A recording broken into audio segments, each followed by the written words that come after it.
Hi hello friends, പത്രമാറ്റ് സീരിയലിൽ വരാൻ പോകുന്ന ഒരു അടിപൊളി എപ്പിസോഡിന്റെ വിശേഷത്തിലേക്ക് എല്ലാ കൂട്ടുകാർക്കും സ്വാഗതം. അങ്ങനെ നമ്മുടെ നവ്യ അബിയെ ജയിലിൽ പോയി കാണുകയാണ് കേട്ടോ. അബിയുടെ ആ ഒരു അവസ്ഥയൊക്കെ കണ്ടിട്ട് നമ്മുടെ നവ്യയ്ക്ക് ഒരുപാട് വിഷമാവുന്നുണ്ട്. അവർ സംസാരിക്കുമ്പോൾ പറയുന്നുണ്ട്, നന്ദു ഒരിക്കലും അനന്തപുരിയിലോട്ട് വരാൻ പാടില്ല. നന്ദു അനിയും തമ്മിലുള്ള വിവാഹം നടന്നാൽ പിന്നെ നമുക്കവിടെ നിലനിൽപ്പില്ല. നന്ദുവും കൂടെ അങ്ങോട്ടേക്ക് വന്നിട്ടുണ്ടെങ്കിൽ പിന്നെ അവളും നയനയും കൂടെ ഒന്നാകും. പിന്നെ നമ്മളെ അവിടുന്ന് വൈകാതെ തന്നെ അടിച്ച് പുറത്താക്കുന്നുള്ള കാര്യം ഉറപ്പാണ്. ഇപ്പം തന്നെ നമ്മുടെ അവസ്ഥ വളരെ പരിതാപകരമാണ്. ഇനി അതും കൂടെ നടന്നു കഴിഞ്ഞാൽ എല്ലാവരും കൂടെ ആത്മഹത്യ ചെയ്യുന്നതായിരിക്കും നല്ലതെന്ന് തന്നെ അബി പറയുന്നുണ്ട്. അപ്പം നവ്യ പറയുന്നുണ്ട്, ഇല്ല അബി, ഒരിക്കലും അങ്ങനെയൊന്നും സംഭവിക്കില്ല. നന്ദു ഒരിക്കലും ആ വീട്ടിലേക്ക് മരുമകളായിട്ട് കയറി വരില്ല. അതിന് ഞാൻ സമ്മതിക്കത്തുമില്ല. ഇതുവരെ അച്ഛനും അമ്മയും ആ ഒരു ബന്ധത്തിന് അനുകൂലിച്ചിട്ടില്ല.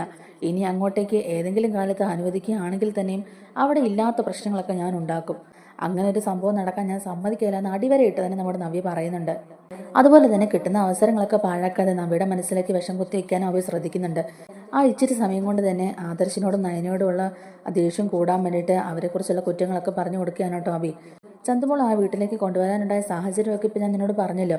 ആദ്യം ചന്തുമോളുടെ അച്ഛൻ ആദർശേട്ടനാണെന്ന് അറിഞ്ഞത് ഞാനും മുത്തച്ഛനും ആദർശും അന്ന് അനഘയുടെ വീട്ടിൽ പോയതുകൊണ്ടാണ്. അവിടെ വെച്ചാൽ ഞങ്ങൾ ഈ സത്യങ്ങളൊക്കെ അറിഞ്ഞത്. എന്നിട്ട് ആദർശേട്ടൻ ആ കുറ്റം ഏറ്റെടുക്കണ്ട, ഞാൻ ആ കുറ്റം ഏറ്റെടുത്തോളാം. ആദർശേട്ടനെ സമൂഹത്തിലും കുടുംബത്തിലും ഒക്കെ ഒരു നിലയും വിലയും ഉണ്ടല്ലോ, അത് ഇനി കളയാൻ നിൽക്കണ്ട. ഏതായാലും എല്ലാത്തർക്കും കൊള്ളരുതാത്തവൻ ഞാനാണല്ലോ, അതുകൊണ്ട് ഈ ഒരു കുറ്റവും കൂടെ എൻ്റെ തലയിൽ ഇരുന്നോട്ട് നിൽക്കെ ഞാനൊന്ന് പറഞ്ഞതാ. അന്നേരം ആദർശേട്ടൻ അതിന് സമ്മതിച്ചില്ല. അങ്ങനെ ആരും എനിക്ക് വേണ്ടിയിട്ട് ഒരു ഔദാര്യവും ചെയ്യണ്ട, എൻ്റെ കാര്യം നോക്കാൻ എനിക്കറിയാം, ഇതെങ്ങനെ ഹാൻഡിൽ ചെയ്യണമെന്ന് എനിക്കറിയാമെന്നൊക്കെ അന്നേ എന്നോട് പറഞ്ഞതാ ആദർശേട്ടൻ. അതുപോലെ തന്നെ ആക്കി തീർത്തില്ല അയാൾ. ആദ്യം എല്ലാവരും വിമർശിച്ചെങ്കിലും ഇപ്പം ആരെങ്കിലും അയാളെ വിമർശിക്കുന്നുണ്ടോ? അയാളെയും ആ കൊച്ചിനെയും എല്ലാവരും ഏറ്റെടുത്ത് കഴിഞ്ഞില്ലേ. നമ്മുടെ കുഞ്ഞിന് പോലും ചന്തമൊക്കെ കിട്ടുന്ന അത്ര പരിഗണന കിട്ടുന്നില്ല. അയാളുടെ പണവും സ്വാധീനവും ഒക്കെ വെച്ചിട്ട് അയാൾക്കത് നിഷ്പ്രയാസം ചെയ്യാവുന്നതേ ഉള്ളായിരുന്നുള്ളൂ നവ്യയെ. അങ്ങനെ പോലും മാധവച്ചേട്ടനെ ഞാൻ സപ്പോർട്ട് ചെയ്ത ആളാണ്. എന്നിട്ടാ അതുപോലെ ഓർക്കാതെ എന്നെ ഇതുപോലെ ഒരു പടുകുഴിയിൽ അവർ കൊണ്ട് ചാടിച്ചത്. നിസ്സാരമാക്കി തള്ളിക്കളയാൻ പറ്റുന്ന കേസായിരുന്നു. എന്നെ കോടതിയിലേക്ക് കൊണ്ടുപോകുന്നതിന് മുമ്പ് തന്നെ അവർക്ക് ജാമ്യം എടുക്കായിരുന്നു. പക്ഷെ അവരതൊന്നും ചെയ്തില്ലല്ലോ. കാരണം ഞാൻ അനന്തപുരിയിലെ സ്വന്തം ചോരയല്ലല്ലോ. അതുകൊണ്ടാണ് എന്നോട് ഈ അവഗണന കാണിക്കുന്നത്. അതുകൊണ്ട് ഇനിയിപ്പോൾ നമ്മൾ അതൊന്നും നോക്കേണ്ട കാര്യമില്ല നവ്യെ.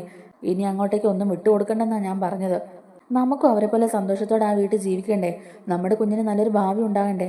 അതുകൊണ്ട് ഇനി നമ്മളൊന്നും വിട്ടുകൊടുക്കാൻ തയ്യാറാകരുത്. ഇതിന് നല്ലൊരു മറുപടി തന്നെ നമ്മൾ കൊടുക്കണം എന്നൊക്കെ അബി പറയുന്നുണ്ട്. നവിയും പറയുന്നുണ്ട്, ഇല്ല അബി, ഇനി ഇത് ഞാൻ വിട്ടുകൊടുക്കുന്ന പ്രശ്നമില്ല. ആ വീട്ടിലെ ഇരട്ടത്താപ്പ് നയമൊക്കെ ഞാൻ ഇല്ലാതാക്കും. എന്തായാലും റിമാൻഡ് കഴിഞ്ഞ് നീ ഇറങ്ങ്. അത് കഴിഞ്ഞിട്ട് കുറേ കാര്യങ്ങൾ നമുക്ക് ചെയ്തു തീർക്കാനുണ്ട്. എല്ലാത്തിനും കൂടിയിട്ട് മൊത്തത്തിൽ തന്നെ ഒരു പ്രതിഷേധം അവിടെ നടത്തേണ്ടതായിട്ടുണ്ട്. എല്ലാം ഞാൻ കരുതിക്കൂട്ടി തന്നെയാണ് ഇരിക്കുന്നത്. ഇനി ആരെയും ഞാൻ അങ്ങനെ വെറുതെ വിടാൻ പോകുന്നില്ല. അതുപോലെ എൻ്റെ കുഞ്ഞിൻ്റെ അച്ഛന് ജയിൽ പുള്ളി എന്നുള്ളൊരു പേര് വാങ്ങിക്കൊടുത്ത് ആരെയും ഞാൻ വെറുതെ വിടാൻ ഉദ്ദേശിച്ചിട്ടില്ല. ഇതിന് പകൽ ഞാൻ ചോദിച്ചിരിക്കും എന്ന് തന്നെ പറയാനോട്ട് നമ്മുടെ നവ്യ. അങ്ങനെ എരിഞ്ഞോണ്ടിരിക്കുന്ന തീയിൽ കുറച്ചും കൂടെ എണ്ണ ഒഴിച്ചതുപോലെ അബി പറഞ്ഞ ഓരോ കാര്യങ്ങളും നവ്യയുടെ മനസ്സിലേക്ക് കയറുകയാണ് കേട്ടോ. അങ്ങനെ കരിച്ചു തുള്ളിക്കൊണ്ട് തന്നെ നമ്മുടെ നവ്യ വീട്ടിലോട്ട് പോകുന്നുണ്ട്. നവ്യ അങ്ങോട്ടേക്ക് കയറി ചെല്ലുമ്പോൾ തന്നെ ആദ്യം കാണുന്ന നമ്മുടെ നവ്യന ഇരുന്ന് ഡിസൈൻ വരച്ചോണ്ടിരിക്കുന്നതാണ് കേട്ടോ. ആ ഒരു ദേഷ്യം മുഴുവൻ നവ്യ നയനയോട് അങ്ങ് തീർക്കുന്നുണ്ട്. ആ സമയത്ത് അങ്ങോട്ടേക്ക് നമ്മുടെ ജലജയും ദേവ്യാനിയൊക്കെ വരുന്നുണ്ടെങ്കിലും അവർക്ക് പോലും ഒന്നും തിരിച്ചു പറയാൻ പറ്റാത്ത അവസ്ഥയിൽ നവ്യ അവിടെ കിടന്ന് ഓരോന്ന് പറയുകയാണ്. നവ്യ അവരോട് ഓരോന്ന് ഇങ്ങനെ പറഞ്ഞുകൊണ്ടിരിക്കുകയാണ് കേട്ടോ. അപ്പോൾ ജാനകി ഉടനെ ദേവയാനിയോട് ചോദിക്കുന്നുണ്ട്, ആദർശന്റെ കാര്യത്തിൽ എന്തോ ഒരു രഹസ്യം ഉണ്ടെന്നുള്ളത് എനിക്കറിയാം. അതെന്തായാലും നിങ്ങൾ പറയുന്നില്ലല്ലോ. എന്തിനായിട്ടത് എന്നോട് ഈ രഹസ്യം ഇങ്ങനെ മറച്ചു വെക്കുന്നത്? അത് എന്നോടെങ്കിലും ഒന്ന് തുറന്ന് പറഞ്ഞുകൂടെ എന്നൊക്കെ ഇങ്ങനെ ചോദിക്കുമ്പോഴേക്കും നമ്മുടെ ദേവയാനിയും നയനയും കൂടെ പറയുന്നുണ്ട്, അതിപ്പോൾ എന്തായാലും ആരോടും പറയാം. അതിപ്പോൾ ഇനി ഞങ്ങളായിട്ട് ഇനി ആരോടും പറയാൻ നിൽക്കുന്നില്ല. ഇതിങ്ങനെ തന്നെ മുന്നോട്ട് അധികം നാൾ പോകുന്നുമില്ല. കുറച്ച് നാൾ കഴിയുമ്പോൾ എല്ലാവർക്കും എല്ലാം മനസ്സിലായിക്കോളൂ എന്നൊക്കെ തന്നെ പറയാനോട്ടോ നമ്മുടെ നയന. അങ്ങനെ നവ്യ അവിടെ നയനയോടും ദേവയാനിയോടും ഒക്കെ കുറേ ചൂടായിട്ട് അകത്ത് റൂമിലോട്ട് പോയിരുന്ന് സങ്കടപ്പെട്ട് ഇങ്ങനെ ഇരിക്കുകയാണ് കേട്ടോ. അപ്പോഴേക്കും അങ്ങോട്ടേക്ക് നമ്മുടെ ജലജയും കൂടെ വരുന്നുണ്ട്. ജലജയും കൂടെ വന്നിട്ട് നവ്യ ഓരോന്ന് ഇങ്ങനെ പറഞ്ഞ് ദേഷ്യം പിടിപ്പിച്ചുകൊണ്ടിരിക്കുക. എൻ്റെ മോനെ ജയിലിൽ കൊണ്ട് ഇട്ടിട്ട് അതിൻ്റെ ഒരു കുറ്റബോധം പോലും ഇവിടെ ആർക്കും ഇല്ലല്ലോ. എല്ലാവരുടെയും ആഗ്രഹം അവൻ ജയിലിൽ കിടക്കണമെന്ന് തന്നെയാണ്. ഇവിടെ വന്ന അന്ന് മുതൽ തന്നെ കേൾക്കാൻ തുടങ്ങിയതാ എന്നെ ദത്തെടുത്ത് വളർത്തിയ കഥകളൊക്കെ. ഇന്ന് വരെയും അതൊക്കെ പറഞ്ഞ് തന്നെയാണ് ഞങ്ങളെല്ലാവരും അധിക്ഷേപിക്കുന്നത്. എന്നെ എൻ്റെ മോനെയൊക്കെ അത് പറഞ്ഞ് മാത്രം പലതിലും അവഗണിച്ചിട്ടുമുണ്ട്. ഞങ്ങൾ ഒരിക്കലും ഈ വീട്ടിലെ അംഗങ്ങളല്ല നവ്യേ. എന്തായാലും ഞങ്ങളെ ഒരു കുടുംബത്തിലെ അംഗങ്ങളെ പോലെ നോക്കാത്ത അവരോട് നമ്മളും ആ ഒരു രീതിക്ക് തന്നെ അങ്ങ് നിന്നാൽ മതിയല്ലോ. ഇനിയിപ്പോൾ ഇവിടെയുള്ള ആരും തന്നെ കുടുംബക്കാരോ ബന്ധുക്കാരോ ഒന്നും അല്ലല്ലോ. അതുകൊണ്ട് ഇനി അവർക്ക് മനസ്സ് വേദനിച്ചാലും അതൊന്നും നമ്മളെ ബാധിക്കുന്ന പ്രശ്നമല്ല. നീ വിഷമിക്കേണ്ട നവ്യേ. ഇതിനൊക്കെയുള്ള ഒരു പരിഹാരം എന്നോളം ഞാനൊരു പണി തന്നെ അവർക്ക് കൊടുക്കുന്നുണ്ട്. അബിയുടെ കാര്യം ഓർത്ത് നീ വിഷമിക്കേണ്ട. നിന്റെ അനിയത്തി ഇവിടെ എല്ലാ സുഖ സൗകര്യങ്ങളോടും കൂടി സന്തോഷത്തോടെ ജീവിക്കുന്നുണ്ടെങ്കിലും അതിനേക്കാൾ ഇരട്ടി സന്തോഷത്തോടെയും സുഖത്തോടെയും നിനക്ക് ജീവിക്കാൻ പറ്റും. എൻ്റെ അബിയുടെ അവസ്ഥ എന്തായാലും എൻ്റെ കൊച്ചുമോന് വരാൻ ഞാൻ സമ്മതിക്കാമെന്നൊക്കെ പറഞ്ഞിട്ട് തന്നെ ദേഷ്യപ്പെട്ട് നമ്മുടെ ജലജ അവിടെ നിന്ന് പോകുന്നുണ്ട്. അങ്ങനെ ജലജ അവിടെ പോയി കഴിഞ്ഞിട്ട് നമ്മുടെ നവ്യ ഇങ്ങനെ ഇരുന്ന് ആലോചിച്ചുകൊണ്ടിരിക്കുകയാണ് കേട്ടോ. ഏത് വഴിക്ക് ഇവർക്ക് ഒരു തിരിച്ചടി കൊടുക്കണമെന്നൊക്കെ തന്നെ ഇങ്ങനെ ആലോചിച്ചുകൊണ്ടിരിക്കുക. അന്ന് അനഘയുടെ വീട്ടിൽ നടന്ന സംഭവങ്ങളൊക്കെ അഭി പറയുന്നുണ്ടല്ലോ. അഭി എന്നിട്ട് ആ കുറ്റം ഏറ്റെടുക്കാന്ന് പറഞ്ഞപ്പം ആദർശ് സമ്മതിക്കാൻ ഞാനൊക്കെയുള്ള കാര്യങ്ങളാണല്ലോ അഭി പറയുന്നത്. ആ വഴിക്ക് തന്നെ നമ്മുടെ നവ്യ ചിന്തിക്കുകയാണ് കേട്ടോ. അനഘ ഇപ്പം എന്തായാലും ഹോസ്പിറ്റലിലാണല്ലോ, എന്തായാലും അവളുടെ അടുത്തൊന്ന് പോയി നോക്കാം. എന്തെങ്കിലും ഒരു ക്ലൂ കിട്ടാതിരിക്കില്ലല്ലോ. ആദർശാണ് തൻ്റെ കുഞ്ഞിൻ്റെ അച്ഛനെന്നുള്ളതിന് എന്തെങ്കിലും ഒരു സൂചന അവൾ തന്നാൽ തന്നെ ഞാൻ അത് വെച്ചുകൊണ്ട് തന്നെ ആദർശിന് നല്ലൊരു തിരിച്ചടി കൊടുക്കും. എത്ര പണവും സ്വാധീനവും ഉപയോഗിച്ച് അവരത് മൂടി വയ്ക്കാൻ ശ്രമിച്ചാലും ഞാൻ അതിനൊന്നും അടങ്ങിയിരിക്കാൻ പോണില്ല. എന്തായാലും അനാമിക ഉണ്ടാക്കിയതിനേക്കാളും വലിയ പ്രശ്നങ്ങൾ ഞാൻ ഈ കുടുംബത്തിൽ ഉണ്ടാക്കും. അനാമികയെ വെളിപ്പെടുത്തിയതിനേക്കാൾ കൂടുതൽ വിവരങ്ങൾ ഞാൻ എല്ലാവരുടെ മുമ്പിൽ വെളിപ്പെടുത്തുകയും ചെയ്യും. അങ്ങനെ അവളും അയാളും സന്തോഷത്തോടെ ജീവിക്കാൻ ഞാൻ സമ്മതിക്കുകയില്ല. എൻ്റെയും അബിയുടെയും ഈ അവസ്ഥയ്ക്ക് കാരണക്കാരായ ആരും അങ്ങനെ മനസ്സമാധാനത്തോടെ ഇരിക്കണ്ടല്ലോ എന്നൊക്കെ ഓർത്തോണ്ട് തന്നെ നമ്മുടെ നവ്യ അനഘയെ കാണാനായിട്ട് പോകാൻ ഇറങ്ങുകയാണ്. എന്തായാലും അയാൾ അവളെ ചതിച്ചതല്ലേ. അവളുടെ ആരോഗ്യസ്ഥിതിയിൽ നേരിയ മാറ്റങ്ങളൊക്കെ വന്നിട്ടുണ്ടെന്നാണല്ലോ പറഞ്ഞത്. അങ്ങനെ നവ്യ അനഘയെ കാണാനായിട്ട് ധൃതി വെച്ച് ഒരുങ്ങി ഇറങ്ങുന്ന സമയത്ത് സിറ്റൗട്ടിൽ നയന ഇരിപ്പുണ്ടായിരുന്നു. അന്നേരം നവ്യയോട് നയന ചോദിക്കുന്നുണ്ട്, ചേച്ചി എങ്ങോട്ടേക്കാന്ന്. നേരം നവ്യ തിരിച്ചു പറയുന്നുണ്ട്, ഞാൻ എങ്ങോട്ടാ പോകുന്നെന്നുള്ളത് നിന്നോട് പറയേണ്ട കാര്യമൊന്നും ഇല്ലല്ലോ. നീ എല്ലാം എന്നോട് പറഞ്ഞിട്ടാണോ ചെയ്യാറുള്ളത്? അതുപോലെ തന്നെ എന്നോട് പറഞ്ഞിട്ടാണോ എല്ലാ കാര്യങ്ങളും നിങ്ങൾ ചെയ്യുന്നത്? അതുകൊണ്ട് ഞാൻ എങ്ങോട്ടാ പോകുന്നത്, എന്തിനാ പോകുന്നതെന്നൊന്നും നീ അന്വേഷിക്കേണ്ട കാര്യമില്ല. ഇനിയിപ്പോൾ അങ്ങനെയുള്ള കാര്യങ്ങളൊന്നും ഇവിടെ ആരെയും ബോധിപ്പിക്കേണ്ട കാര്യമില്ല എന്നൊക്കെ പറഞ്ഞ് ദേഷ്യപ്പെട്ട് തന്നെ ഇറങ്ങി പോവുകയാണ് കേട്ടോ നവ്യ. നവ്യയുടെ ആ ഒരു പെരുമാറ്റമൊക്കെ നയനയ്ക്ക് നല്ല വിഷമമൊക്കെ ആവുന്നുണ്ടെങ്കിലും നയന ഇങ്ങനെ ആലോചിക്കാം, അല്ല ചേച്ചി ഇപ്പോൾ ഇത് എവിടെ പോവാം? കുറച്ച് മുമ്പല്ലേ ചേച്ചി അബിയെ കണ്ടിട്ട് വന്നത്. ഇനിയിപ്പോൾ ചേച്ചി വീട്ടിലോട്ട് വല്ലതും പോവുകയാണോ? ഏയ് അങ്ങനെ വരാൻ വഴിയില്ല. അച്ഛനും അമ്മയും എന്തായാലും ചേച്ചിയെ സപ്പോർട്ട് ചെയ്യാത്തതുകൊണ്ട് വീട്ടിലോട്ടായിരിക്കുകയല്ല പോകുന്നത്. ചിലപ്പോൾ ഇനി അബിയെ ജാമ്യത്തിലിറക്കാൻ വല്ല വക്കീലിനെ കാണാൻ പോകുന്നതാണോ? ആ എന്തെങ്കിലും ആട്ടെ. അല്ലെങ്കിൽ തന്നെ ചേച്ചി ഇപ്പോൾ അബിയും അപ്പച്ചിയൊക്കെ പറയുന്നത് കേട്ടോണ്ടല്ലേ നടക്കുന്നത്. നമ്മൾ പറയുന്നൊന്നും ചേച്ചി കേൾക്കാറുമില്ല. ചേച്ചിയുടെ ഇഷ്ടത്തിന് പോയിട്ട് വരട്ടെ എന്നൊക്കെ തന്നെ പറയുകയാണ് കേട്ടോ നമ്മുടെ നയന. എന്തായാലും ചേച്ചിയുടെ പോക്ക് അത്ര നല്ലതായിട്ട് എനിക്ക് തോന്നുന്നില്ല. ഓരോ പ്രാവശ്യവും അബിയെ കണ്ടിട്ട് വരുമ്പോഴേക്കും ചേച്ചിയുടെ സമനില മുഴുവൻ തെറ്റുന്നുണ്ട്. ചേച്ചി ഒട്ടും നോർമലായിട്ടല്ല ഇപ്പോൾ പെരുമാറുകയും സംസാരിക്കുകയൊക്കെ ചെയ്യുന്നത്. ചേച്ചിക്ക് ഈ വീട്ടിലെ എല്ലാവരോടും ഭയങ്കര ദേഷ്യമാണ്. എന്തും ചെയ്യാൻ മടിയില്ലാത്ത രീതിയിലാണ് ഇപ്പോൾ ചേച്ചി നടക്കുന്നതെന്നൊക്കെ തന്നെ നമ്മുടെ നയന ഇങ്ങനെ ദേവയാനിയോട് പറയുകയാണ്. അപ്പോൾ ദേവയാനിയും പറയുന്നുണ്ട്, മോളെ ഇനിയിപ്പോൾ നവ്യയുടെ സ്വഭാവത്തിൽ പെട്ടെന്നൊരു മാറ്റമൊന്നും ഉണ്ടാകാൻ പോകുന്നില്ല. അവൾക്കിപ്പോൾ നമ്മളോടെല്ലാം ഭയങ്കര ദേഷ്യമാണ്. അബി ജയിലിലായത് നമ്മൾ കാരണമെന്നാണ് അവൾ വിചാരിച്ചിരിക്കുന്നത്. അല്ല അതുപോലെയാ അവളുടെ അമ്മായിയമ്മയും ഭർത്താവും പറഞ്ഞു കൊടുക്കുന്നതും. അപ്പോൾ പിന്നെ അവൾ അതല്ലേ കേൾക്കുള്ളൂ. സത്യങ്ങളൊക്കെ നവ്യ മനസ്സിലാക്കുന്നവരെ ഈ ഒരു പാതയിൽ തന്നെയായിരിക്കും അവൾ പോകുന്നത്. ഇനിയിപ്പോൾ അങ്ങോട്ടേക്ക് അധിക കാലമൊന്നും ഈ സത്യം മൂടിമറച്ച് വയ്ക്കാൻ പറ്റില്ല മോളെ. അത് ഉടനെ തന്നെ വെളിപ്പെടുത്തണം എന്നൊക്കെ തന്നെ ദേവയാനി പറയുന്നുണ്ട്. അപ്പോൾ നയനയും പറയുന്നുണ്ട്, അതേ അമ്മേ, ഞാനും അതിനെക്കുറിച്ച് ആലോചിക്കുമായിരുന്നു. ഇനിയിപ്പോൾ നമ്മൾ സത്യങ്ങളൊക്കെ പറഞ്ഞാലും ചേച്ചി അത് അംഗീകരിക്കുമെന്ന് എനിക്ക് തോന്നുന്നില്ല. അത്രയ്ക്ക് ചേച്ചിയുടെ മനസ്സ് അബി മാറ്റിയെടുത്ത് കഴിഞ്ഞു. ചേച്ചിയുടെ ജീവിതം ഇല്ലാതാക്കാൻ വേണ്ടിയിട്ട് ഞങ്ങളെന്തോ മനഃപൂർവ്വം ചെയ്ത പോലെയാണ് ചേച്ചി സംസാരിക്കുന്നത്. എന്തായാലും ഇതൊരു നടക്കൊന്നും തീരുമെന്ന് തോന്നുന്നില്ല അമ്മേ എന്നൊക്കെ തന്നെ പറയുക. അപ്പോൾ ദേവയാനി പറയുന്നുണ്ട്, മോളെന്തായാലും ഈ സമയത്ത് അങ്ങനെയുള്ള കാര്യങ്ങളൊന്നും ഓർത്ത് വിഷമിക്കണ്ട. ഇപ്പോഴത്തെ ചോരത്തിളപ്പിനെ നവ്യ അങ്ങനെയൊക്കെ പറയുന്നതല്ലേ. സത്യങ്ങളൊക്കെ മനസ്സിലാക്കുമ്പം അവളെ പറഞ്ഞതിനും പ്രവർത്തിച്ചതിനും ഒക്കെയുള്ള കുറ്റബോധം അവളിലുണ്ടാകും. മോളെന്തായാലും ഈ സമയത്ത് ഇങ്ങനെയുള്ള കാര്യങ്ങളൊന്നും ഓർത്ത് വിഷമിക്കണ്ട. അതതിൻ്റെ പാട്ടിന് വിട്ടേരെ. എന്നാലും മോളുടെ ചേച്ചിയുടെ സ്വഭാവം മോൾക്ക് നന്നായിട്ട് അറിയാമല്ലോ. അതുകൊണ്ട് ആ ഒരു രീതിക്ക് അങ്ങ് വിട്ടാൽ മതി. മോളിങ്ങനെയുള്ള കാര്യങ്ങളൊക്കെ ഓർത്ത് വിഷമിച്ചാൽ അത് കുഞ്ഞിനെയും ബാധിക്കും. അതുകൊണ്ട് ഈ സമയത്ത് സന്തോഷത്തോടെ ഇരിക്കാൻ പ്രത്യേകം ശ്രദ്ധിക്കണം എന്നൊക്കെ പറഞ്ഞ് നയനയും കൂട്ടിയിട്ട് അകത്തോട്ട് പോവുകയാണ് ദേവയാനി. അതേസമയത്ത് നമ്മുടെ നവ്യ അനഘയെ കാണാനായിട്ട് ഹോസ്പിറ്റലിലേക്ക് എത്തുകയാണ്. അനഘയെ ചികിത്സിക്കുന്ന ഡോക്ടറിൻ്റെ അടുത്ത് കയറി കാര്യമൊക്കെ പറഞ്ഞിട്ട് അനഘയെ കാണാനായിട്ട് ചെല്ലുകയാണ്. എന്നിട്ട് അനഘയുടെ അടുത്ത് ചെന്നിട്ട് നവ്യ പറയുന്നുണ്ട്, അനഘയെ, നിന്റെ ഈ അവസ്ഥയ്ക്ക് കാരണക്കാരൻ ആരാന്നുള്ളത് എനിക്കറിയാം. നിന്റെ മനസ്സിൽ എത്രത്തോളം വിഷമമുണ്ടെന്നുള്ളതും എനിക്കറിയാം. പക്ഷേ എന്ത് ചെയ്യാനാ, എല്ലാവരും അയാളെ വലിയ പുണ്യാളനാന്നും പറഞ്ഞാൽ തലയെ കൊണ്ട് നടക്കുന്നത്. നിന്റെ മോളെ ആ വീട്ടിലെ പൊന്നുപോലെ എല്ലാവരും നോക്കുന്നുണ്ട്. എൻ്റെ അനിയത്തി അവളുടെ സ്വന്തം കുഞ്ഞിനെ പോലെയാ അവളെ നോക്കുകയും പരിചരിക്കുകയും ഒക്കെ ചെയ്യുന്നത്. ആ ഒരു കാര്യത്തിൽ നിനക്കങ്ങനെ വിഷമിക്കേണ്ടി ഒന്നും വരില്ല എന്ന് തന്നെ പറയുകയാണ് കേട്ടോ. എന്നിട്ട് നമ്മുടെ നവ്യ പറയുന്നുണ്ട്, കാര്യങ്ങളൊക്കെ വ്യക്തമായിട്ട് അറിയാവുന്നത് നിനക്കാണ്.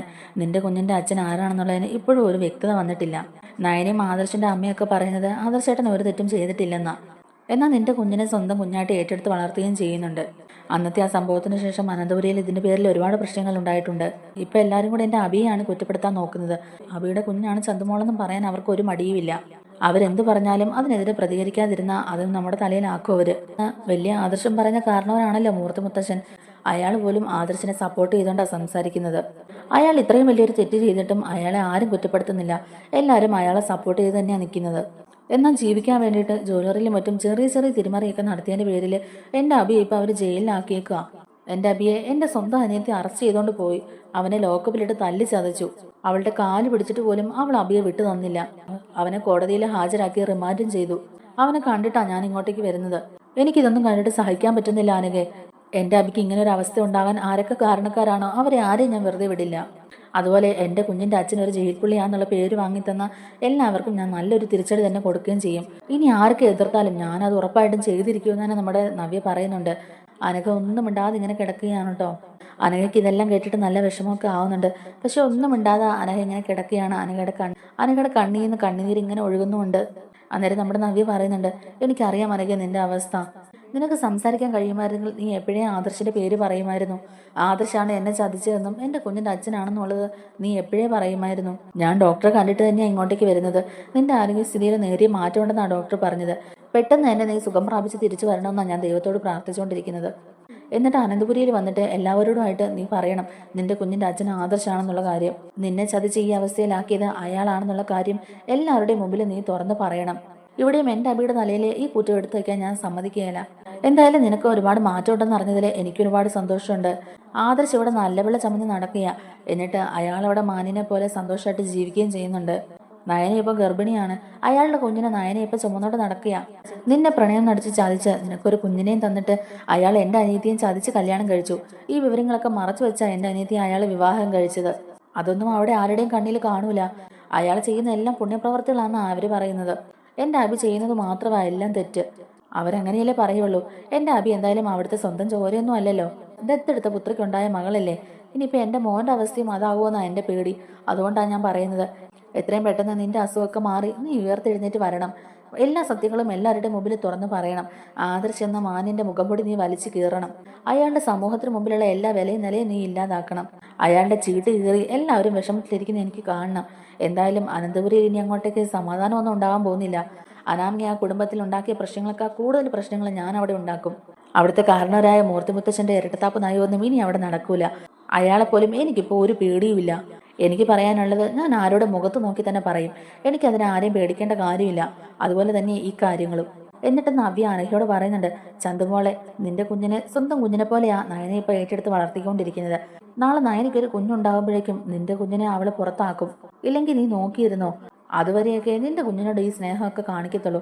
അത് കഴിയുമ്പം അവളെ ഏതെങ്കിലും ഓഫനേജിലോ മറ്റോ കൊണ്ടാക്കും. അവരുടെ സ്വഭാവമല്ലേ, അതൊന്നും പറയാൻ പറ്റത്തില്ല. ഏത് സമയത്തും കാല് വാരാൻ അവർക്കൊരു മടിയുമില്ല എന്ന് തന്നെ പറയാൻ കേട്ടോ. അങ്ങനെ ചന്തുമോളുടെ കാര്യങ്ങളും കൂടെ കൂട്ടിക്കുഴച്ച് നവ്യ ഇങ്ങനെ ഓരോന്ന് പറയുമ്പോഴേക്കും നമ്മുടെ അനഘയ്ക്ക് ഒരുപാട് വിഷമമാവുന്നുണ്ട്. അനഘ എന്നിട്ട് നവ്യയോട് സംസാരിക്കാനൊക്കെ ആയിട്ട് ശ്രമിക്കുന്നൊക്കെ ഉണ്ട് കേട്ടോ. അന്നേരം നവ്യ പറയുന്നുണ്ട്, വേണ്ട അനഘയെ, നീ ഇപ്പോൾ ഒരുപാട് ബുദ്ധിമുട്ടണ്ട. ഏതായാലും നിന്റെ ആരോഗ്യസ്ഥിതിയിൽ നല്ല മാറ്റം ഉണ്ടെന്ന് തന്നെയല്ലേ ഡോക്ടർ പറഞ്ഞത്. പെട്ടെന്ന് തന്നെ നീ റിക്കവർ ആകും. പഴയതുപോലെ നിന്നെ നടക്കാനും ഒക്കെ സാധിക്കും. ഇപ്പം എന്തായാലും നീ ബുദ്ധിമുട്ടണ്ട. നിന്റെ മനസ്സിലുള്ളത് എന്താണെന്നൊക്കെ എനിക്കറിയാം. ചന്തുമോളെ കുറിച്ചുള്ള കാര്യങ്ങൾ ഓർത്തല്ലേ നീ വിഷമിക്കുന്നത്. നയനയ്ക്കൊരു കുഞ്ഞുണ്ടായി കഴിഞ്ഞാൽ നിന്റെ കുഞ്ഞ് പെരുവഴിയിലാവും എന്നുള്ളത് നിനക്ക് നല്ല വിഷമമുണ്ടെന്ന് എനിക്കറിയാം. നിന്റെ അസുഖമൊക്കെ മാറി നീ പെട്ടെന്ന് തിരിച്ചു വന്നാൽ ആദ്യം തന്നെ ആദർശ് എന്ന അയാളുടെ മുഖം മൂടി വലിച്ചു കീറണം. അയാളാണ് നിന്റെ കുഞ്ഞിൻ്റെ അച്ഛനെന്നുള്ള വിവരം നീ എല്ലാവരുടെ മുമ്പിലും വിളിച്ച് പറയണം. ചന്തുമോളെ അയാളെ ഏറ്റെടുത്ത് വളർത്തുന്നുണ്ടെങ്കിലും തൻ്റെ സ്വന്തം കുഞ്ഞാണെന്ന് അയാൾ ഇതുവരെ ആരോടും തീർത്ത് പറഞ്ഞിട്ടില്ല. താൻ ഇതുവരെ ഒരു തെറ്റും ചെയ്തിട്ടില്ല. അത് ബോധിപ്പിക്കാൻ, അത് മനസ്സിലാക്കേണ്ടവർ മനസ്സിലാക്കിയിട്ടുണ്ടെന്നൊക്കെ പറഞ്ഞ് അയാൾ ഇപ്പോഴും മാന്യത ചമഞ്ഞ് തന്നെയാണ് നടക്കുന്നത്. അതിനുള്ള ശിക്ഷയൊന്നും അനന്തപുരിയിലുള്ള ആർക്കും അയാൾക്ക് കൊടുത്തിട്ടുമില്ല. അയാളിപ്പോഴും കമ്പനിയുടെ തലപ്പത്ത് തന്നെയാണ്. ബാക്കിയുള്ളവർ എന്തെങ്കിലും തെറ്റ് ചെയ്തിട്ടുണ്ടെങ്കിൽ അതൊക്കെ വലിയ തെറ്റായിട്ട് അവർ കൊണ്ട് നടക്കുകയും ചെയ്യും. പക്ഷേ എനിക്ക് നിന്നോട് പറയാനുള്ളത്, നീ ഇതിന് പ്രതികാരം വീട്ടണം എന്ന് തന്നെയാണ്. നീ അനന്തപുരിയിലോട്ട് വരണം. വന്നിട്ട് അവിടെ നിന്നോണ്ട് തന്നെ അയാളോട് പ്രതികരിക്കണം. എന്നിട്ട് നവ്യ അനഘയുടെ കൈ പിടിച്ചുകൊണ്ട് പറയുന്നുണ്ട്, ഞാനിപ്പോൾ എന്തായാലും പോവുക. ഞാൻ ഇടയ്ക്കിടയ്ക്ക് വരാം നിന്നെ കാണാനായിട്ട്. എത്രയും പെട്ടെന്ന് തന്നെ നിനക്ക് സുഖമാകട്ടെ എന്നൊക്കെ തന്നെ നമ്മുടെ നവ്യ പറയുമ്പോഴേക്കും അനഘ നവ്യയുടെ കയ്യിൽ മുറുക്കെ പിടിക്കുകയാണ് കേട്ടോ. അങ്ങനെ അനഘയെ കണ്ടിട്ട് നമ്മുടെ നവ്യ തിരിച്ച് വീട്ടിലോട്ട് വരികയാണ് കേട്ടോ. അതേസമയത്ത് നമ്മുടെ ജാനകി ഇങ്ങനെ നയനയോടും ദേവയാനോടും ഒക്കെ ഇങ്ങനെ ചോദിക്കുകയാണ്, ആദർശിന്റെ കാര്യത്തിൽ എന്തോ ഒരു ചുരുളഴിയാത്ത രഹസ്യമുണ്ടെന്നുള്ളത് എനിക്ക് മനസ്സിലായി. അതെന്താണെന്ന് എന്നോടെങ്കിലും ഒന്ന് പറഞ്ഞുകൂടെ ഏട്ടത്തിക്ക്. ഞാനിനിയിപ്പം ഈ സത്യങ്ങളൊക്കെ ആരോട് പറയാൻ പോവുക. അനാമിക നല്ലൊരു മരുമോളാണെന്ന് ഓർത്തുകൊണ്ട് കുറച്ച് ദിവസം ഞാൻ അവളുടെ കൂടെ ആയിരുന്നു. അനാമിക ഈ വീട്ടിലുണ്ടാക്കിയ പ്രശ്നങ്ങൾക്കൊക്കെ ഒരു പരിധിവരെ ഞാനും നിങ്ങളോട് വളരെ മോശമായിട്ട് സംസാരിച്ചിട്ടുണ്ട്. പക്ഷേ ഇപ്പോൾ അവളുടെയും അവളുടെ വീട്ടുകാരുടെയും സ്വഭാവമൊക്കെ എനിക്ക് ശരിക്കും മനസ്സിലായി. അവർ ഈ വീട്ടിൽ കാണിച്ചു കൂട്ടിയ എല്ലാത്തിനും ഞാൻ നിങ്ങളോട് മാപ്പ് പറയുകയും ചെയ്തല്ലോ. ഇനിയിപ്പോൾ എന്തായാലും അവളെപ്പോലുള്ള ഒരു പെണ്ണിനെ ഈ വീട്ടിലോട്ട് കയറ്റാൻ ഞാൻ സമ്മതിക്കുകയില്ല. ഈ കുടുംബത്തിനും ഈ കുടുംബത്തിലുള്ളവർക്കും അത് എത്രത്തോളം പേരുദോഷം ഉണ്ടാക്കി എന്നുള്ളതും അച്ഛനും അമ്മയ്ക്കും അത് എത്രത്തോളം നാണക്കേടുണ്ടാക്കി എന്നുള്ളതൊക്കെ എനിക്കിപ്പം മനസ്സിലായി. എനിക്കതിലിപ്പോൾ നല്ല കുറ്റബോധമുണ്ട്. അതുകൊണ്ടാണ് ഞാനിപ്പോൾ നയനമോളെ നല്ലതായിട്ട് സ്നേഹിക്കുന്നത്. നിങ്ങളുടെ സ്നേഹം കാണുമ്പം എനിക്കിപ്പോൾ കൊതിയാകുക. എനിക്കിതുപോലെ ഒരു മരുമോളെ കിട്ടിയില്ലല്ലോ എന്നോർത്ത് എനിക്ക് നല്ല വിഷമമുണ്ടെന്നൊക്കെ ജാനകി ദേവയാനോട് പറയുകയാണ് കേട്ടോ. അന്നേരം നമ്മുടെ നയന പറയുന്നുണ്ട്, അതെന്തായാലും നന്നായി ഇളയമേ. അനാമികയുടെ സ്വഭാവം ഇളയമയ്ക്ക് ഇപ്പം നന്നായിട്ട് മനസ്സിലായല്ലോ. അവളും അവളുടെ വീട്ടുകാരും കൂടിയിട്ട് ഈ വീട്ടിൽ ചെയ്തു കൂട്ടിയതെല്ലാം ഇളയമയ്ക്ക് ഇപ്പം മനസ്സിലായല്ലോ. അതെന്തായാലും നന്നായി തന്നെ നമ്മുടെ നയന പറയുന്നുണ്ട്. എന്നിട്ട് ജാനകി ചോദിക്കുകയാണ്, ആദർശിൻ്റെ കാര്യത്തിൽ നിങ്ങൾ മൂടി മറച്ചു വെച്ചിരിക്കുന്ന എന്തോ ഒരു സത്യമുണ്ട്. അത് എന്നോട് ഇനി തുറന്നു പറഞ്ഞൂടെ? ഈ വീട്ടിൽ അച്ഛനും അമ്മയ്ക്കും ഏട്ടത്തിക്കും ജയേട്ടനും അജയേട്ടനും അതുപോലെ തന്നെ ആദർശനും നയനിക്കും എനിക്കും ഒക്കെ അറിയാവുന്ന സത്യമാണ്. അതെന്തുകൊണ്ടാണ് എന്നോട് മാത്രം മറച്ചു വയ്ക്കുന്നതെന്ന് ഇങ്ങനെ ചോദിക്കാം. അന്നേരം ദേവയാനി പറയുന്നുണ്ട്, അത് വേറൊന്നും കൊണ്ടല്ല ജാനകി. ഈ സത്യം നീ മുഖേന വേറൊരാൾ അറിഞ്ഞിട്ടുണ്ടെങ്കിൽ അത് ഈ കുടുംബത്തിലെ വലിയൊരു പ്രശ്നത്തിന് തുടക്കമാകും. പ്രത്യേകിച്ച് ഇത് അറിയാൻ പാടില്ലാത്തവരറിഞ്ഞാൽ അത് വലിയൊരു പ്രശ്നത്തിലേക്ക് തന്നെയാണ് പോകുന്നത്. ഈ സത്യങ്ങൾ വെളിപ്പെട്ട കുടുംബത്തിനകത്ത് നടക്കാൻ പാടില്ലാത്ത പലതും നടക്കും.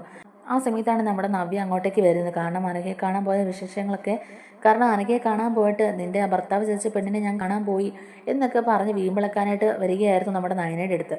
അപ്പോഴാണ് ജാനകിയും ദേവയാനിയും നയനയും കൂടെ സംസാരിക്കുന്നത് നമ്മുടെ നവ്യ കാണുന്നത്.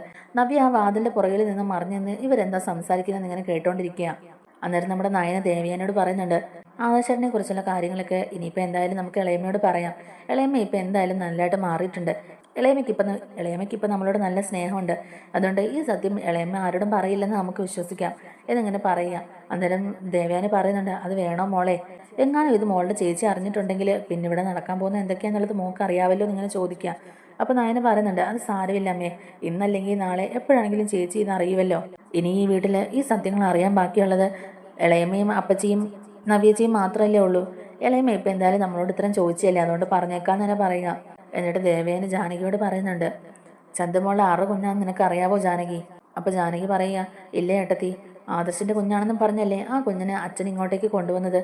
എന്നിട്ട് നയന അതിനെ സ്വന്തം കുഞ്ഞിനെ പോലെ ഏറ്റെടുത്ത് വളർത്തിയല്ലേ ചെയ്തെന്ന് ഇങ്ങനെ ചോദിക്കാം. അപ്പോൾ നയന പറയുന്നുണ്ട്, അതേ ഇളയമ്മേ, ആദർശേട്ടനും ഞാനും കൂടെ ആ കുഞ്ഞിനെ സ്വന്തം കുഞ്ഞായിട്ട് ഏറ്റെടുത്ത് വളർത്തി. പക്ഷേ അതിൻ്റെ പിന്നിലൊരു കാരണമുണ്ട്. ആ കുഞ്ഞ് ആദർശേട്ടൻ്റെ കുഞ്ഞല്ല. ആദർശേട്ടൻ ഒരിക്കലും അങ്ങനെ ഒരു തെറ്റ് ചെയ്തിട്ടുമില്ല. അപ്പോൾ ജലജ ചോദിക്കുക, പിന്നെ അത് ആരുടെ കുഞ്ഞാ? ആദർശൻ്റെ കുഞ്ഞല്ലെങ്കിൽ പിന്നെ എന്തിനാ ആദർശ ആ കുഞ്ഞിനെ ഏറ്റെടുത്ത് ഇങ്ങനെ ചോദിക്കുക. അപ്പോൾ ദേവയാനി പറയുന്നുണ്ട്, അതിൻ്റെ പിന്നിൽ വ്യക്തമായ ഒരു കാരണമുണ്ട് ജാനകി. ഒരു കാരണമില്ലാതെ അച്ഛൻ എന്തായാലും ഇങ്ങനൊരു തീരുമാനം എടുക്കും നിനക്ക് തോന്നില്ലല്ലോ. അതാ ഏട്ടത്തി ഞാനും ചോദിക്കുന്നത്, അതിൻ്റെ പിന്നിലെ കാരണം എന്താണെന്നാണ് ഞാനും ചോദിക്കുന്നതെന്ന് പറയുക കേട്ടോ ജാനകി. അപ്പോൾ നമ്മുടെ ദേവയാനി പറയുന്നുണ്ട്, ഈ വീട്ടിലെ ആസുര സന്തതിയാണ് ചന്തുമോളുടെ അച്ഛൻ അബിയാണ് അനഘ എന്ന പെൺകുട്ടിയെ ചതിച്ചത്. അബിക്ക് അനഘയിലുണ്ടായ കുഞ്ഞാണ് ചന്തുമോള്. ആ സത്യങ്ങളൊക്കെ അനഘ പുറത്ത് പറയാതിരിക്കാൻ വേണ്ടിയിട്ട് അനഘയെ കൊല്ലാൻ വരെ ശ്രമിച്ചതാണ് ഈ അബി. അങ്ങനെയാ ആ കുട്ടി കോമ സ്റ്റേജിലേക്ക് പോയത്. എന്നിട്ട് എല്ലാം വളരെ പ്ലാനിങ്ങോട് കൂടി ആദർശിന്റെ തലയിൽ കൊണ്ട് വെക്കുകയായിരുന്നു അവൻ. എന്നിട്ടാ അവൻ വലിയ മാനിനെ പോലെ നടിച്ചോണ്ടിരുന്നത്. അവൻ അത് വെച്ച് ആദർശിനെ ബ്ലാക്ക്മെയിൽ ചെയ്തുകൊണ്ടിരിക്കുകയായിരുന്നു. അതിന്റെ പേരിൽ അവൻ എത്ര കാശ് അവൻ്റെ നിന്ന് മേടിച്ചിട്ടുണ്ടെന്ന് അറിയാവോ? അപ്പം നയന് പറയുന്നുണ്ട്, അത് മാത്രമല്ല ഇളയമ്മേ, അവൻ്റെ പ്രവൃത്തിയിലൊക്കെ സംശയം തോന്നിയിട്ടാ ഞാൻ അവൻ്റെയും ചന്തുമോളുടെയും ആദർശേട്ടൻ്റെയും കൂടെ മുടിനാൻ്റെ അടുത്ത് DNA ടെസ്റ്റിന് അയച്ചത്. DNA ടെസ്റ്റിൻ്റെ റിസൾട്ട് വന്നപ്പോൾ മനസ്സിലായി ചന്തുമോളുടെ അച്ഛൻ അബിയാണെന്നുള്ള കാര്യം. അത് അവനറിയാം. അവനോടെല്ലാം പറഞ്ഞിട്ടുമുണ്ട്. പിന്നെ ഇതൊക്കെ അറിയുമ്പം നവ്യേച്ചി എങ്ങനെ പ്രതികരിക്കുമെന്ന് അറിയില്ലല്ലോ. അതുകൊണ്ടാണ് നവ്യേച്ചിയോട് ഈ സത്യങ്ങളൊന്നും പറയാത്തത്. അത് അവനൊരു തുറപ്പിച്ചിട്ടാണ്ട് കണ്ടോണ്ടാ ഇങ്ങനെയുള്ള കാര്യങ്ങളൊക്കെ ഇവിടെ ചെയ്തു കൂട്ടുന്നതും. എല്ലാവരും ആദർശേട്ടനെ കുറ്റപ്പെടുത്തിയപ്പോഴും ഞാൻ ആദർശേട്ടൻ്റെ കൂടെ ഉറച്ചു തന്നെ നിന്നു. ആദർശേട്ടൻ അങ്ങനെ ഒരു തെറ്റ് ചെയ്തിട്ടില്ല എന്ന് എന്നോട് തീർത്തു തന്നെ പറഞ്ഞു. അബിയാണ് ഇതിൻ്റെയൊക്കെ പിന്നിലെന്ന് അറിയുമ്പം നവ്യേച്ചിക്ക് അത് സഹിക്കാൻ പറ്റത്തില്ല. കാരണം നവ്യേച്ചി ഇപ്പോൾ അബി ഒരുപാട് വിശ്വസിക്കുന്നുണ്ട്, സ്നേഹിക്കുന്നുണ്ട്. നവ്യേച്ചിയുടെ ജീവിതം ഞങ്ങളെ ഇല്ലാതാക്കിയെന്ന് ഓർക്കേണ്ടെന്ന് ഓർത്തിട്ടാണ് ഞങ്ങൾ ഈ രഹസ്യം ആരോടും പറയാതിരുന്നത്. പക്ഷേ അബിയുടെ പ്രവർത്തികളൊക്കെ അതിരുവിട്ടുകൊണ്ടാണ് നന്ദു അവനെ അറസ്റ്റ് ചെയ്തത്. ഈ കഴിഞ്ഞ ദിവസവും അനഘയുടെ വീട്ടിൽ ചെന്ന് അനഘയെ കഴുത്ത് ധരിച്ച് കൊല്ലാൻ നോക്കി അബി. അങ്ങനെയാണ് അനഘ ഇപ്പോൾ വീട് ഹോസ്പിറ്റലിലായത്. ഇങ്ങനെയൊക്കെ ചെയ്യുന്നതിന് പിന്നെ എന്താ ചെയ്യേണ്ടത്? അവനെ പിടിച്ച് ജയിലിലാക്കണ്ടേ ഇളയമെന്ന് ഇങ്ങനെ ചോദിക്കാൻ കേട്ടോ. അപ്പം ജാനകി പറയുന്നുണ്ട്, എന്നാലും എനിക്കിത് വിശ്വസിക്കാനാവുന്നില്ല നയനെ. അബിയാണ് ചന്തുമോളുടെ അച്ഛൻ. എനിക്ക് അന്നേ സംശയം ഉണ്ടായിരുന്നു. നിങ്ങൾ പല സന്ദർഭങ്ങളിലും പറഞ്ഞിട്ടുണ്ട് ആദർശ് ഒരു തെറ്റും ചെയ്തിട്ടില്ല, തെറ്റുകളൊക്കെ പറഞ്ഞിട്ടുണ്ടെങ്കിൽ ചേച്ചി ഇവിടെ ദുഃഖിക്കേണ്ടി വരുമെന്നൊക്കെ പറഞ്ഞപ്പോൾ പോലും അപ്പോൾ അബിയാണല്ലേ ചന്തുമോളുടെ അച്ഛൻ. എന്തൊരു ക്രൂരനാവൻ! ഇതുപോലൊരു പെൺകുട്ടിയെ ചതിച്ചിട്ട് എങ്ങനെ ഇവന് ജീവിക്കാൻ പറ്റുന്നു? അപ്പോൾ ദേവാനി പറയുന്നുണ്ട്, അബിയെ മാത്രം കുറ്റം പറഞ്ഞിട്ട് കാര്യമില്ല. അബി ഇങ്ങനെയൊക്കെ ആക്കിയതിൽ ജലജയ്ക്ക് നല്ല പങ്കില്ലേ? അവൻ ചെയ്ത തെറ്റുകളെയൊക്കെ ചൂണ്ടിക്കാണിച്ച് അവനെ തിരുത്താനുള്ളതിന് പകരം അവൻ ചെയ്ത തെറ്റുകളൊക്കെ പറഞ്ഞ് അവനെ പ്രോത്സാഹിപ്പിക്കുകയല്ലേ ചെയ്തത്. അവനെ നമ്മുടെ ശത്രുവാക്കി മാറ്റിയത് ജലജ തന്നെയാണ്. ഇനിയിപ്പോൾ എന്ത് ചെയ്യാനാ? ഇനിയിപ്പോൾ എല്ലാം വരുന്നിടത്ത് വെച്ച് കാണാമെന്നും പറഞ്ഞ് മുന്നോട്ട് പോവുക, അതേ ഉള്ളു വഴി. അല്ലാതെ നവിയോട് ഈ സത്യങ്ങളൊക്കെ പറഞ്ഞെന്ന് പറഞ്ഞാലും നവ്യ അതൊന്നും ഇനി വിശ്വസിക്കാൻ പോകുന്നില്ല. നവ്യക്കിപ്പം അബിയെ ജയിലിലാക്കിയതിൽ നന്ദുവിനോടും നയനോടും നല്ല ദേഷ്യമുണ്ട്. ആ ദേഷ്യത്തിലാണ് അവൾ ഓരോന്നൊക്കെ കാണിക്കുന്നതും ചെയ്യുന്നതും ഒക്കെ. എന്തായാലും ഇനി അധിക നാളൊന്നും ഈ രഹസ്യം മുന്നോട്ട് കൊണ്ടുപോകാൻ പറ്റില്ല. ഇനിയിപ്പം പെട്ടെന്ന് തന്നെ അവൾ ഈ സത്യങ്ങളൊക്കെ മനസ്സിലാക്കുന്ന എൻ്റെ മനസ്സ് പറയുന്നത്. അവളായിട്ട് തന്നെ മനസ്സിലാക്കട്ടെ. അല്ലാതെ ഞങ്ങൾ ഇനി എന്താ, അല്ലാതെ ഞങ്ങളാരും ഈ സത്യങ്ങളൊന്നും അവളോട് വെളിപ്പെടുത്താൻ പോകുന്നില്ല എന്ന് തന്നെ നമ്മുടെ അപ്പോൾ ഡോറിന് പുറത്ത് നിന്നുകൊണ്ട് ഇതൊക്കെ കേട്ടോണ്ടിരിക്കുന്ന നവ്യയ്ക്ക് അലറി കരയാനാണ് കേട്ടോ തോന്നുന്നത്. എന്നിട്ട് നവ്യ റൂമിൽ പോയിരുന്നുകൊണ്ട് കരയുകയാണ് കേട്ടോ. അബിയെക്കുറിച്ച് ഓർത്തിട്ടിരുന്ന് പൊട്ടി പൊട്ടി കരയുകയാണ്. അവന് നല്ലവനാണെന്നാണല്ലോ ഞാൻ വിചാരിച്ചത്. അപ്പം അവനാണല്ലേ ഇതെല്ലാം ചെയ്തത്. എന്നിട്ട് ആദർശേട്ടനെ അവൻ കുറ്റക്കാരനാക്കുമായിരുന്നു അല്ലേ. ചന്തുമോളുടെ അച്ഛൻ അബി ആയിരുന്നു അല്ലേ. അനഘയെ ചതിച്ചതും അബി തന്നെയാണ്. അനഘയെ ചതിച്ച് ഈ അവസ്ഥയിലാക്കിയതും അബി തന്നെയായിരുന്നു അല്ലേ. അങ്ങനെ ഓരോന്നോർത്ത് ഇങ്ങനെ കരഞ്ഞുകൊണ്ടിരിക്കുകയാണ് കേട്ടോ നവ്യ. എന്നിട്ട് മനസ്സിൽ വിചാരിക്കുന്നുണ്ട്, ഇനി അവനെ എനിക്ക് കാണണ്ട. അവൻ ഇനി എൻ്റെ ഭർത്താവായിട്ട് എൻ്റെ കൂടെ വേണ്ട. ഈ വീട്ടിലേക്ക് അവൻ ഇനി തിരിച്ചു വരണമെന്ന് പോലും ഞാൻ ആഗ്രഹിക്കുന്നില്ല. എൻ്റെ കുഞ്ഞിന് ഇതുപോലെ ഒരു അച്ഛനെ വേണ്ട എന്നൊക്കെ തന്നെ പറഞ്ഞ് തീരുമാനം എടുക്കുകയാണ് കേട്ടോ നമ്മുടെ നവ്യ. ഏതായാലും റിമാൻഡ് കാലാവധി കഴിഞ്ഞ് അവൻ ഇങ്ങോട്ടേക്ക് വരട്ടെ. അവനെ ഞാൻ നല്ലൊരു പാഠം തന്നെ പഠിപ്പിക്കുന്നുണ്ട്. ഇത്രയൊക്കെ ചെയ്ത് കൂട്ടിയിട്ട് അവൻ വലിയ മാനിനെ പോലെയല്ലേ എൻ്റെ മുമ്പിൽ അഭിനയിക്കുന്നത്. അവനെ എന്തായാലും അത്ര പെട്ടെന്നൊന്നും ഞാൻ വെറുതെ വിടില്ല. അവന് ഞാൻ ജീവപര്യന്തം തടവ് ശിക്ഷ തന്നെ മേടിച്ചു കൊടുക്കും. ഇതുപോലൊരു ചതിയനെ ആയിരുന്നല്ലോ, ഇതുപോലൊരു വഞ്ചകനെ ആയിരുന്നല്ലോ ദൈവമേ ഞാൻ സ്നേഹിച്ചെന്നൊക്കെ ഓർത്ത് നവ്യ പൊട്ടി പൊട്ടി കരയുകയാണ് കേട്ടോ. അപ്പോൾ നമ്മുടെ വീഡിയോ ഇഷ്ടമായിട്ടുണ്ടെങ്കിൽ ഒന്ന് ലൈക്ക് ചെയ്യണേ. അതുപോലെ